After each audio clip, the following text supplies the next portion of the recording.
Pemirsa, Anda kembali di Breaking News Metro TV. Kejaksaan Agung telah menerbitkan 3 surat perintah penyidikan atau sprindik baru terkait pengusutan kasus korupsi dan tindak pidana pencucian uang atau TPPU yang menyeret mantan Jampitsus Febri Adriansyah. Kejagung menegaskan Febri dalam tiga sprindik tersebut berstatus tersangka.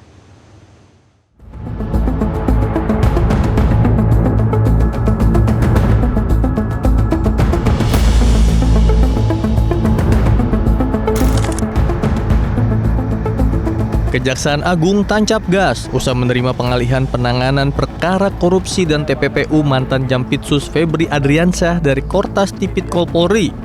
Selain menetapkan tim khusus, Kejaksaan Agung menerbitkan 3 sprindik, yakni kasus dugaan korupsi batubara PLTU yang berakibat blackout di Sumatera, kasus TPPU Asabri, dan Krakatau Steel.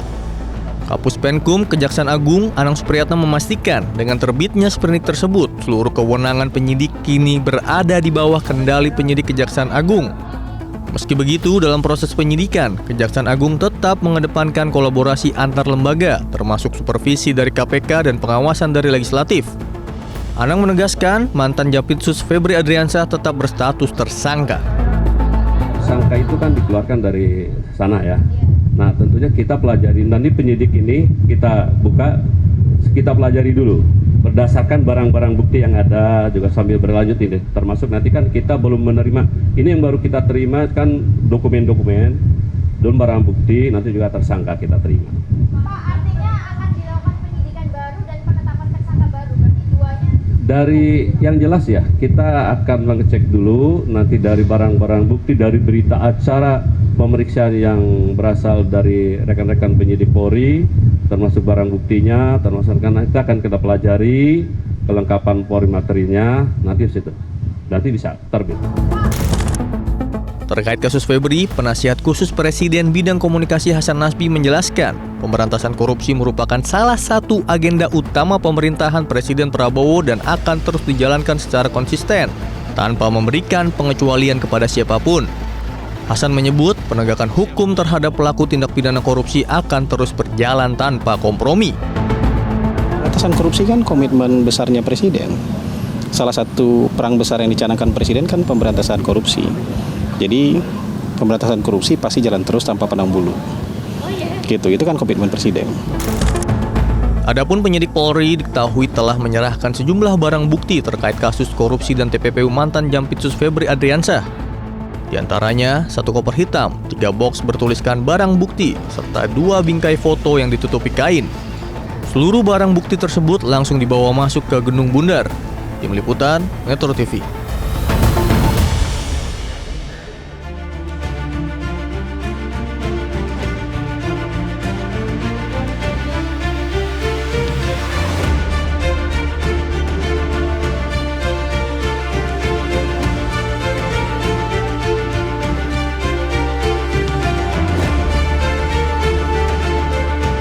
Pemirsa, untuk berdiskusi lebih lanjut terkait dengan pelimpahan barang bukti dari pihak Polda Metro Jaya ke Kejagung dalam kasus Febri Adriansyah, kita akan berdiskusi langsung bersama dengan Yenti Garnasi selaku pakar TPPU. Selamat siang, Bu Yenti.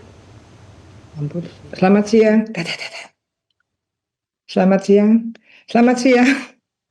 Yenti, kita akan melihat nanti ya ada pelimpahan barang bukti dari pihak Polda Metro Jaya kepada pihak Kejagung, ada berupa uang asing dan juga sejumlah kepingan dari emas, tepatnya 74 kg. Nah, Ibu Yenti, kalau Anda melihat adanya pelimpahan barang bukti ini, seperti apa nantinya pihak Kejagung harus meneliti lebih lanjut terkait dengan aliran-aliran dana yang diterima oleh barang bukti yang diterima oleh pihak Kejagung ini? Ya, gimana ya? Saya terus terang harus memikirkan ini kan strategi pengungkapan yang baru dalam tanda petik ya, yang baru. Jadi kita juga harus memikirkan gimana, karena ini something new related with actionnya kan, actionnya yang membuat saya lah ya, menjadi gimana ya caranya, karena menurut sejak awal itu memang tolong ya, ini sudah nggak benar gitu ya, harusnya itu yang ini diambil alih oleh KPK, dan posisi diambil oleh KPK itu pasti sudah ada semuanya. Jadi sekarang misalnya barang bukti dilimpahkan ke mana, ke sana, ke Kejaksaan Agung. Kejagung ya, betul. Dan yang kali ini adalah berkaitan dengan TSK DR gitu kan ya. KDR kan ke sana juga gitu. Artinya kan ada pementahan ya, pementahan hasil yang lalu. Yang lalu kan kalau memang itu tetap di tas tipikor kan tidak selambat ini, atau kalau memang diambil alih itu kita sudah mempunyai mekanisme bagaimana diambil alih. Dan berkaitan ketentuan diambil alih atau dilimpahkan tuh yang ada hanya ketentuan KPK, undang-undang KPK, nggak ada yang lain. Ini dasar hukumnya apa? Sehingga kalau kita ditanyakan, kita kan juga meraba-raba ya untuk menjawab ini, karena memang kesannya gagap ya, kesannya gagap, karena dalam rangka, menurut saya ya, dalam rangka ini ada sesuatu yang memang tidak wajar lah ya, tidak wajar dalam artian ini tuh kasus yang sangat besar, sangat mengagetkan, yang harusnya lebih cepat, tapi karena yang kita lihat ya, karena apa ya, karena kita ini boleh nggak bilang sih akal-akalan sementara ya. Dan kemudian sementara kenapa ya kok seperti ini, mau melindungi siapa? Ini bukan masalah kelembagaan, ini adalah masalah kepentingan seluruh bangsa Indonesia berkaitan dengan kagetnya kita ada kasus seperti ini. Lebih kaget lagi ternyata ada mekanisme baru yang tidak jelas dasar hukumnya apa. Yang jelas itu bertentangan dengan tujuan pemberantasan korupsi yang harus cepat dan perkara korupsi itu didahulukan dari perkara lain. Ini semangat kita masih di tempat seperti itu. Jadi ini semua kan tidak menjawab asas kita dalam menjalankan pemberantasan korupsi. Apalagi dalam 2 minggu ini kita mendapatkan berita bahwa Indonesia adalah negara terkorup di Asia. Itu baru dinobatkan 2 minggu yang lalu. Jadi ini adalah apa ya? Benar-benar setback, benar-benar tidak produktif, benar-benar kontraproduktif, dan benar-benar susah ya masyarakat untuk memberikan kepercayaan. Padahal kalau masyarakat sampai tidak percaya, itu nanti dampaknya luar biasa. Nanti for the next akan banyak sekali korupsi-korupsi yang melibatkan pejabat-pejabat, karena ada presiden seperti ini.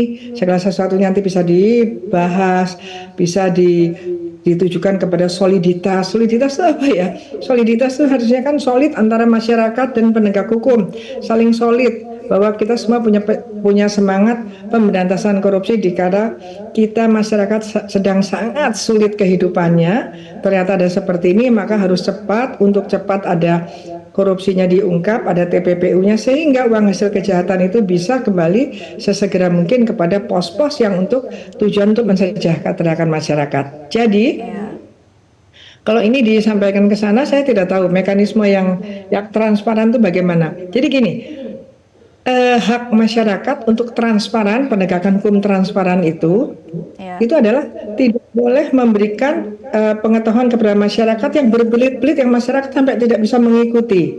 Itu transparansi. Karena kejaksaan, kepolisian, KPK itu didanai oleh pajak masyarakat. Ini yang harus difikirkan oleh negara, oleh pemuka negara, penyelenggara negara, penguasa negara, berkaitan dengan hak rakyat atas berita bahwa ada tindak pidana, indikasi tindak pidana korupsi, dan sudah ada 2 tersangka. Artinya sudah ada 2 alat bukti. Udah alat bukti baik perkaranya maupun orang-orang tertentunya. Tinggal masyarakat menunggu. Dengan TPPU itu pastinya akan banyak pelakunya. Dengan tindak pidana korupsi itu juga mesti akan kita lihat bagaimana untuk kedepannya hal-hal yang menjadikan celah para pejabat ini kok terlibat korupsi berkali-kali ini apa sebetulnya, sistem apa. Saya tidak membela 2 tersangka ini ya, tapi kita harus mempelajari munculnya kasus-kasus korupsi ini. Jangan-jangan memang ada sistem. Jangan-jangan memang ada pengawasan yang disengaja tidak optimal sehingga mereka melakukan hal-hal seperti ini. Jadi kalau sekarang dilimpahkan, kemarin yang dilimpahkan nggak ngerti ya. Kemarin yang dilimpahkan punyanya Pak ex Jampitsus, sekarang DR-nya. Nah, kemudian FBI ngapain itu masih bekerja dengan Polda atau dengan kepolisian. Ini apa maksudnya?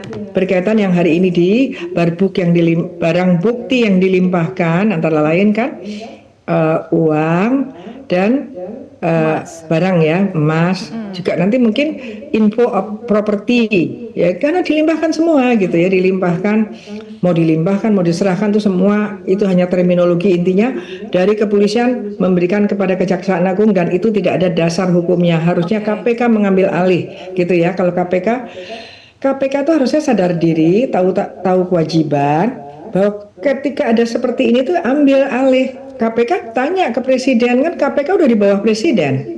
Ini sebaiknya diambil alih oleh KPK sehingga di KPK itu sudah ada mekanismenya. Kalau ini nggak ada mekanismenya, pelimpahan atau pengambil alihan dari kejaksaan maupun kepolisian itu hanya untuk, kalau kejaksaan intaran di antara mereka, internal dari Kapolda ke Kapolres misalnya, dari Kejagung ke Kejati atau dari Kejati ke Kejaksaan Negeri, itu yang kita ada mekanismenya. Tapi kalau yang seperti ini nggak ada. Jadi kan kalau misalnya itu ditangani oleh KPK, tetapi kemudian ada tantangan, mungkin nanti ada konflik of interest, maka KPK melimpahkan kepada Kejaksaan Agung dan kepolisian, maka ada supervisi gitu ya. Saya ikut mempelajari ini sejak 2004. Saya masuk dari anggota Tim Pemberantasan Nasional Terhadap Korupsi 2004, bikin blueprint 2025 until 2025 untuk 20 tahun. Itu kita udah bikin seperti itu, tapi tidak satu pun mekanisme yang mengatur bahwa jaksa boleh pindah ke polisi boleh ke kejaksaan, tuh nggak ada. Yang ada tuh KPK. Nah saat ini mumpung belum terlambat menurut saya, daripada nggak karu-karuan begini dan nanti juga hasilnya seperti apa, lebih baik KPK mengambil alih gitu. Mengambil alih karena mereka sudah punya mekanisme. Memang untuk barang bukti memang sudah akan dilimpahkan, tapi ya pada siang ini dari pihak kepolisian kepada pihak Kejagung. Nah menurut Bu Yenti, dari analisa Anda harus seperti apa pihak Kejagung ini menelusuri dugaan TPPU dari Febri Adriansyah agar tetap objektif dan juga terbuka kepada publik? Ya mau nggak mau Kejaksaan Agung harus koordinasi.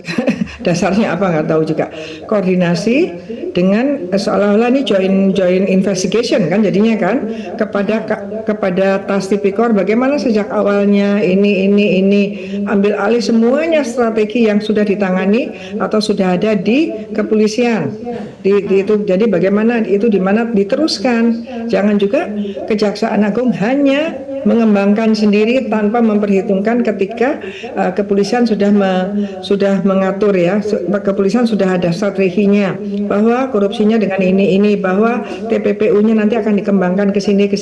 Itu jangan sampai diabaikan gitu. Kita tuh sekarang itu kan curiganya itu adalah jangan-jangan apa yang sudah dilakukan oleh kepolisian akan mengembangkan itu, ketika diserahkan ke Kejaksaan Agung hilang semua nama itu, diganti dengan hasil Kejaksaan Agung. Boleh dong masyarakat itu cerdik, masyarakat itu pintar gitu ya. Jadi gimana ya, terus terang ya, ini apa yang dilakukan oleh para petinggi ini, mereka itu kan ya pintar-pintar, tapi mereka rela terlihat tidak cerdas, terlihat memanipulasi masyarakat dan melecehkan daya tala rakyat, melecehkan kepintaran masyarakat, dan mereka mau semau-maunya. Ini tidak baik, ya kan? Dan mereka ini rela menjatuhkan harga dirinya, lembaga-lembaga itu sampai sejatuh-jatuhnya. Pertaruhannya itu adalah marwah mereka itu akan hilang menghilangkan kepercayaan masyarakat hanya demi melindungi siapa nih? Kalau melindungi rakyat Indonesia, kita serahkan ke KPK, atau KPK juga kita harus dorong KPK jangan diam-diam saja, Anda punya kewajiban gitu. Apalagi ketika Undang-Undang KPK 2019 sudah KPK jelas-jelas di bawah presiden dong gitu kan.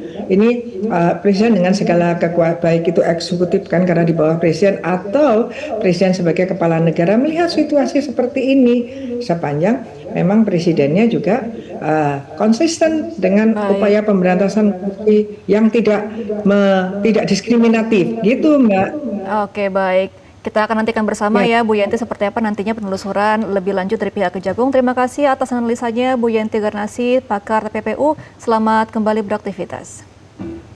Jelajahi cara baru mendapatkan informasi. Download Metro TV Extend sekarang.